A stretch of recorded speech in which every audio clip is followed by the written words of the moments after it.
สบายดีทุกคนนอนยินดีต้อนรับเข้าสู่ช่องอาคาน้อยนอนตอนนี้เฮาอยู่ที่เมืองเดเบนฟูแขวงประเทศเวียดนามตอนนี้เห็นมาข้างหลังนี่จะเป็นหอพิพิธภัณฑ์ประวัติศาสตร์ของเดเบนฟูเด้อเนาะถ้าว่า18ตามตัวตามอันภาษาลาวก็คือเบ้าตั้งเจนทังลิสื่อเดเบนฟูแปลว่าหอพิพิธภัณฑ์เสสนะประวัติศาสตร์ของเดเบนฟูเด้อตอนนี้เราสิเข้าไปเบิ้งข้างในกันว่ามันสิเป็นจังใดเนาะเพราะว่าบ่เคยมาจักเทื่อคือกันเนาะเคยไปมาอยู่แต่ว่าบ่เคยเข้าไปข้างในจักเทื่อแล้วก็พอดีนี้เห็นบ่เห็นจะมีธงลาวธงเวียดเต็มไปหมดย้อนว่าเดี๋ยวอีกอันมันจะมีอันนี่เดี๋ยวว่าวันอันเดี๋ยวสรุปสำรองวันอันหัวใส่บัวพันเกี่ยวกับวัฒนธรรมเนาะกีฬาแล้วก็การท่องเที่ยวนะครั้งที่3เนาะในระหว่างลาวกับเวียดนามเนาะในวันที่1วันที่3 เดือน 10เนาะเขาจะมีงานการจัดงานกันเนาะก็เรียกว่ามีธงลาวมีธงเวียดมีธงพรรคคอมมิวนิสต์อยู่ด้วยกันแจ้มเลยนี่คือแขวงเดียนเบียนฟูตอนนี้สิเข้าไปด้านในของพิพิธภัณฑ์เขาว่ากันว่าจะมีหลายๆอย่างที่เกี่ยวกับบันฮอกเดเบนฟูก็คือศาสนาเดเบนฟูระหว่างเวียดนามกับฝรั่งเศสในปีคศ1954นั่นเนาะตอนนี้เข้าไปเลยเดี๋ยวสิลองไปทำเรื่องงานบัตรเข้าชมเบิ่งว่าเท่าไหร่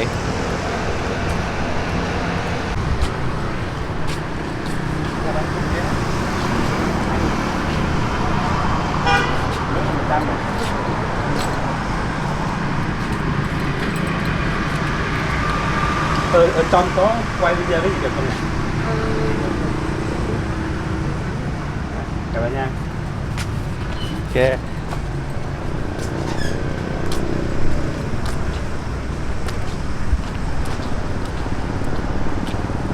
Sao này bắt thằng súng? 200,000 คู่ละ100,000 Wow.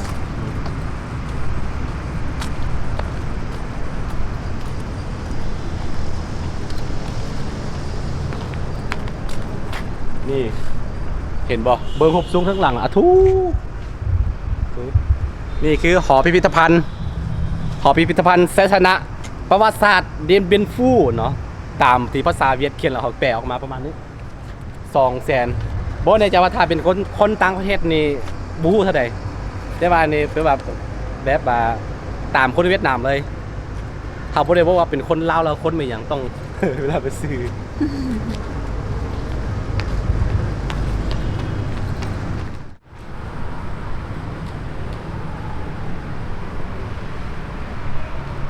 ไม่ดู để cô lấy áo cái túi để trong tủ nhé.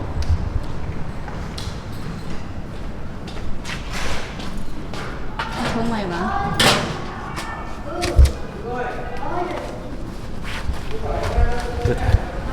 ต้องฟักเครื่องคนอื่น Mày đâu lên nhỉ? Mày đâu lên นี่ nhỉ? ไงเราอ่ะ Lào à? เว้าถึงจำได้ Đi xuống dưới này, lấy tay trái một hai nhé. มา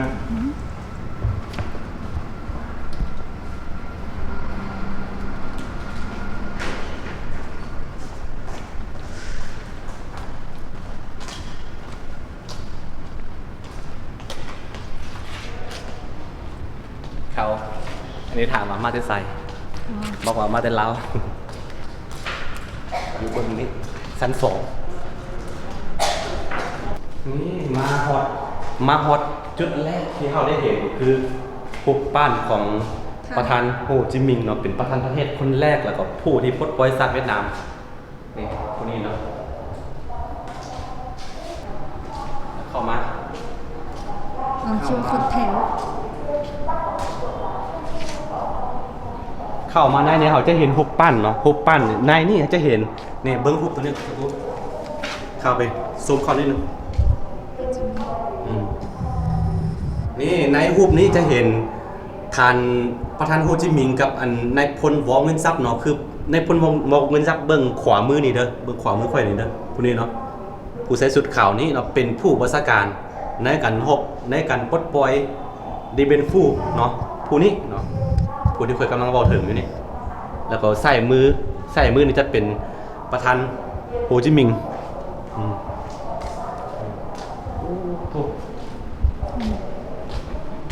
ส่วนลายจะเป็นรูปเก่าๆเนาะถ้าจำบ่ผิดนี่คือวันที่ประกาศเอกราชเนาะจากฟาสซิสต์ญี่ปุ่นแล้วนี่คือวันที่ประธานโฮจิมินห์เนาะปราศัยประกาศเอกราชนะในยุอันสนามกวางเจียงยุสนามบาดิงเนาะอยู่ฮานอยพุ่นเนาะนี่เพื่อเปิดเป็นวันที่ไปว่าเปิดสั่งตั้งสาธารณรัฐเนาะเวียดนามขึ้นมาในวันที่2เดือน9ปี1945แล้วก็วันนี้กลายเป็นวันชาติของเวียดนามนะนี่ปี1945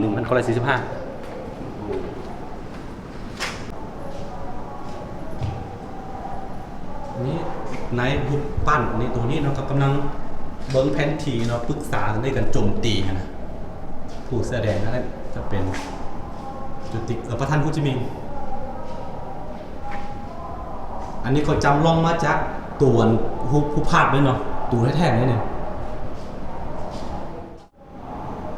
คือเขาชี้ท้ายให้เห็นบรรยากาศไปเรื่อยๆเพราะว่าเขาถ้าอธิบายเป็น4-5 วันผมเบิ่งว่ามีแต่ว่าให้ เบิ่งผ่านๆไปนี่ตัวนี้ตัวนี้เขาสิอธิบายย่อๆคือเขาจะอธิบายในคลิปของสักครู่ไปแล้ว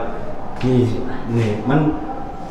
มันจะห้อนเวลายิงปืนเวลายิงลูกปืนไปได้ไล่มันจะห้อนแต่ว่านี่ขอสละเอาวันบาตัวเองนี่ตั้งเนาะตั้งปืนเพื่อยิงกับศัตรูนะยอมสละเนาะยังมีพวกระเบิดเก่าเคยจับระเบิดเก่าปืนโอ้ปืนสมัยนั้นในคนฝรั่งที่บันซานอยู่ในบันทบในเบนฟูในสมัยนั้นเนาะ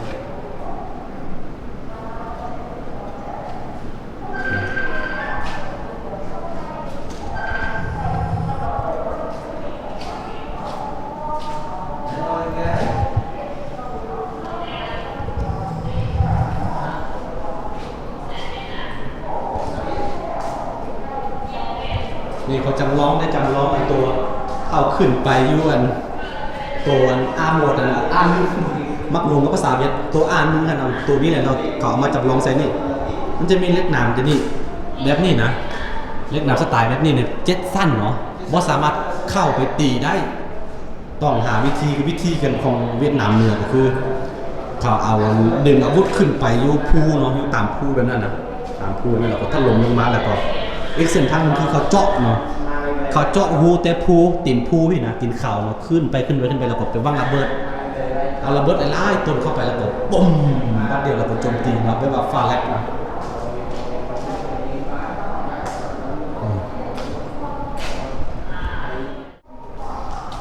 นี่ตัวนี้แหละตัวนี้นี่เห็นบ่เสียอธิบายตัวนี้นี่สกุลไทยไหมสิขออธิบายตัวนี้ได้นึงไทยตัวนี้ให้มันเห็นก่อนนี่คือวิธีการดึงปืนใหญ่เนาะวิธีการดึงปืนใหญ่ขึ้นจากแบบว่าหน้านี่นะขึ้นไปภูเขาเนาะขึ้นไปเพื่อสิมาถล่มเวียดนามสิมาถล่มฝรั่งเศสเนาะไข่ฝรั่งเศสตัวนี้มันคืออันนี้คือปืนใหญ่ของอดีตสหภาพโซเวียตที่แบบว่าเขาส่งมาเนาะอันนี้คือจำลองแต่ว่าเหตุการณ์จริงแบบนี้เนาะแล้วก็นี่เขามีคนดึงมีคนเห็นบอกนี่เสียวเขานี่มีคนซ้ายคนแล้วก็1 2 3แล้วก็โย1 2 3แล้วก็โยน่ะดึงขึ้นเนาะใส่ทหารแบบเป็นหมื่นๆคนในชีวิตจริงใช่ปะหลังจากนั้นเรามันจะมีสหายอันนึงเนาะได้สละชีวิตช่วงเวลานั้นดึงขึ้นแล้วก็เอาตัวนี้จ้ำนะแต่ว่าทางอันทหารเพิ่นกันมดแห้งแล้วเนาะทางทหารพูดดึงกันมดแห้งแล้วก็มันตัวนี้มันสิลายกลับขึ้นไปนะแล้วก็ตัวนี้เอาไม้จ้ำก็อยู่เนาะเพราะฉะนั้นทหารมีทหารคนนึงนอนได้ใส่ตัวเองเนี่ยเป็นบางใส่ล้อรถนี้สละชีวิตเป็นพึ่งแล้วเป็นห้องพึ่งตัวนี้นะแทนตัวนี้นะแทนไว้ตัวนี้นะทหารคนนึงเนาะลืมสื่อแล้วเดี๋ยวน่าจะมีสื่ออยู่ไปเบิ่งอันนี้บ่แม่นนะบ่แม่นเนาะเรียกว่าเขายอมสละชีวิตเพื่อเอาปืนใหญ่ตัวนี้ขึ้นไปยังภูเขาว่าคือเหมือนจริงโอ้สุดๆเลยเป็นตาย่างนะ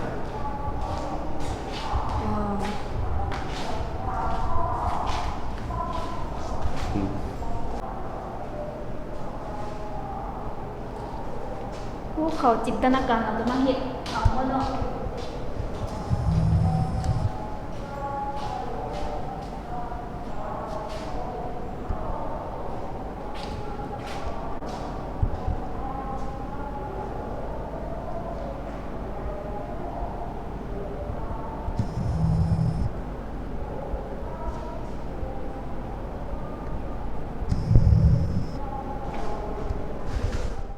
นี่แล้วก็บางคั้นเนาะบางจุดที่ว่าเขาสามารถแปลว่ามั่งแล้วก็เอาไปก๊อปยุคถึงภูได้เขาก็สิหามแบบนี้ขึ้นไป อันนี้คือรูปจริงแล้วก็นี่เสือกเนาะเสือกที่เขาใส่ดึงปืนใหญ่ขึ้นไปในของแท้เนาะตัวเก่าเลยตัวฉบับเดิมเลยตัวนี้เขาสิมั่งประกอบสิมั่งแล้วก็สิไปประกอบยุคภูเนาะบางบอนที่ว่าขึ้นไปได้นะบางบอนเขาจะใส่ลากขึ้นไปเลย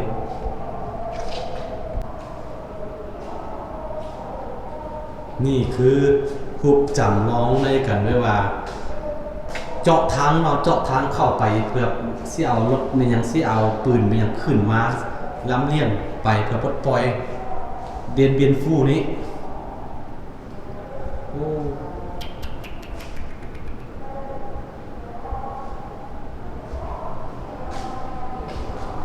เอ้านี่คนเอาลูกนี่เห็นบ่นี่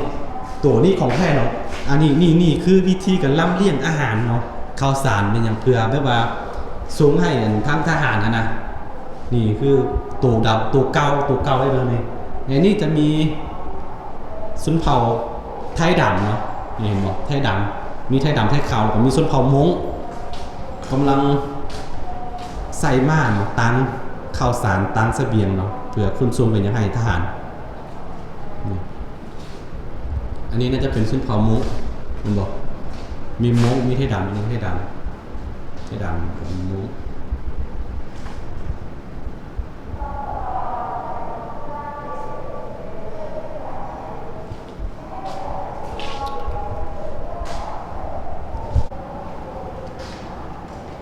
นี่มันเป็นสเก็ตมันเป็นลูกปืนเก้า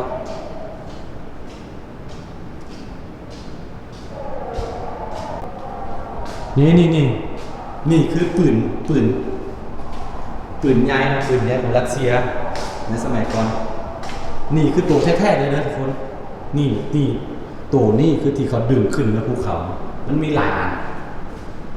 เพราะว่าภูเขามันอ่อมในเขาตั้งปืนใหญ่มากพาสิท้ายไปแบบเดินวัดมือของวัดนะหลายคนเนาะนี่หุบพับแท้ๆที่ยูอาร์โหมดยูอาร์1ฮะนะตัวนี้เด้อ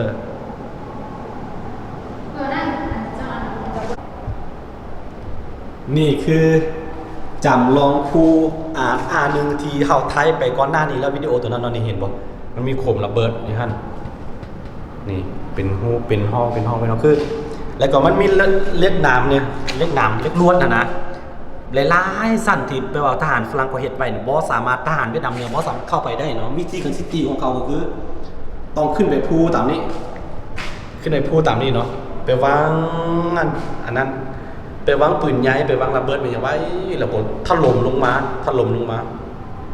แล้วก็อีกทางหนึ่งคือเขาสิเจาะดินเข้าไปนี่เนาะมันเป็นเล็กน้ำเล็กลวดแบบนี้เด้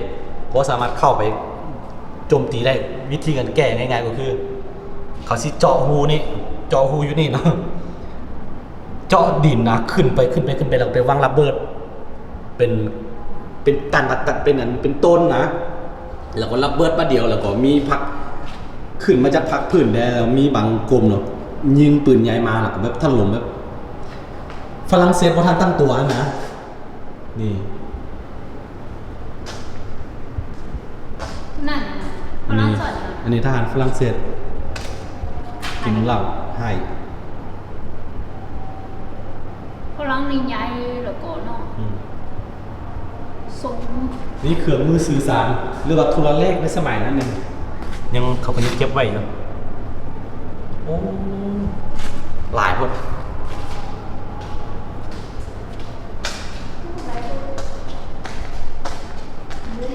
นี่เครื่องพวกอันของฝรั่งนี่พวกเหล้าพวกเบียร์ของฝรั่งอะไรนี่นะเห็นป่ะ ขวดเหล้าขวดเบียร์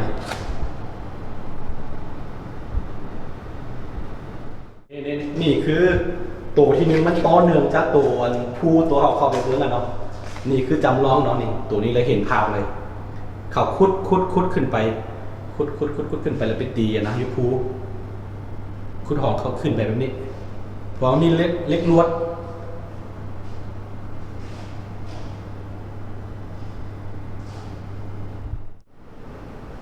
นี่การรักษาคนเจ็บพวกแพทย์พวกพยาบาลหมอมีคนเจ็บมีคนนอนอยู่กำลังรักษาเขารักษาอยู่ใต้ดินเลย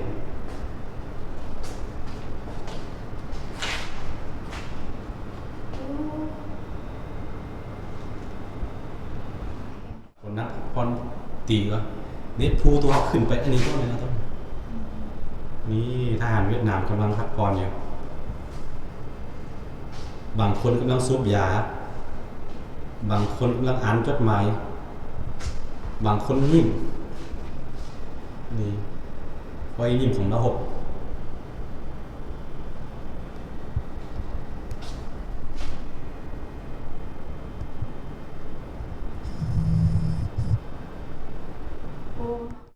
และนี่คือรูปปั้นของในพลวอวินซับนะผู้ที่บัญชาผู้เป็นราชการอันในการสู้รบในบรรทบเดียนเป็นฟูกับฝรั่งสู้กับฝรั่งวอวินซับเกิดปี 1911 เสียไปปี 2013เอาคิดว่าเป็น 2011ด้วยนี่2013นะนี่คือในพลวอวินซับเป็นมือขวาของประธานโฮจิมินห์อายุ103 ปีที่เสีย ปัจจุบัน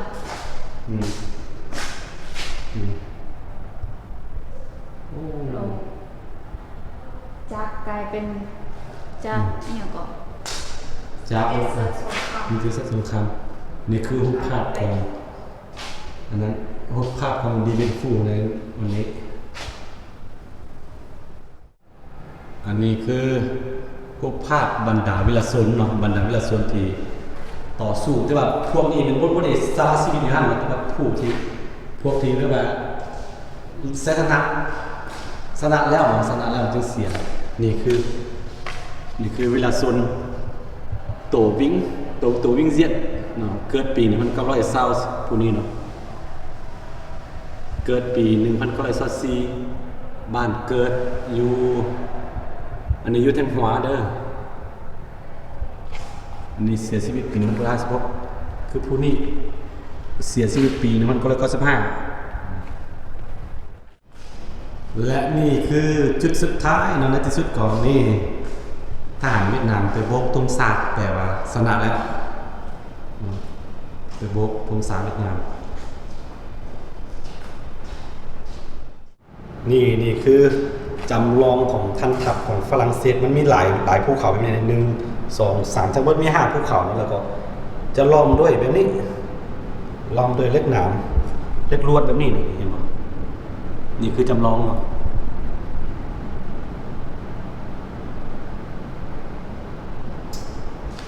โอเค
เคตอนนี้เราก็ออกมาอยู่นอกแล้วถือว่าเราได้เห็น ได้ล่ะ อย่างเนาะ เกี่ยวกับเวียดนาม เกี่ยวกับแบบว่าประวัติศาสตร์ในอันสมรภูมิบันทบเดเบียนฟูเนาะอยู่นี่เนาะสปอแบบว่าโอ้ทุกบ่สั่งอธิบายเนาะทุกอย่างแบบว่าเฮาบ่สามารถอธิบายหมดอ่ะนะมีแต่ว่าให้ทุกคนได้เบิ่งเห็นแบบว่าภาพผ่านๆไปเนาะผู้ใดอยากมาเบิ่งครั้งหนึงในชีวิตมาให้ได้เนาะถ้าอยากฮู้เกี่ยวกับเหตุการณ์บ่มาเวียดนามตัวเฉพาะมันบันทบเดเบียนฟูนี่เนาะที่เกิดขึ้นเนาะเมื่อ 6-70 ปีที่แล้วระหว่างฝรั่งเศสกับเวียดนามเนาะสามารถเข้ามาเบิ่งได้พี่เดเบียนฟูเนาะพิพิธภัณฑ์แห่งศาสตร์พิพิธภัณฑ์ศาสนาบรรพบเดเบียนฟูนี่เนาะโอเคถือว่าเฮาศิลาทุกคนไปก่อนเนาะเดี๋ยวติดตามเรื่องราวการเดินทางของเราต่อไปเรื่อยๆเนาะในคลิปต่อไปสบายดี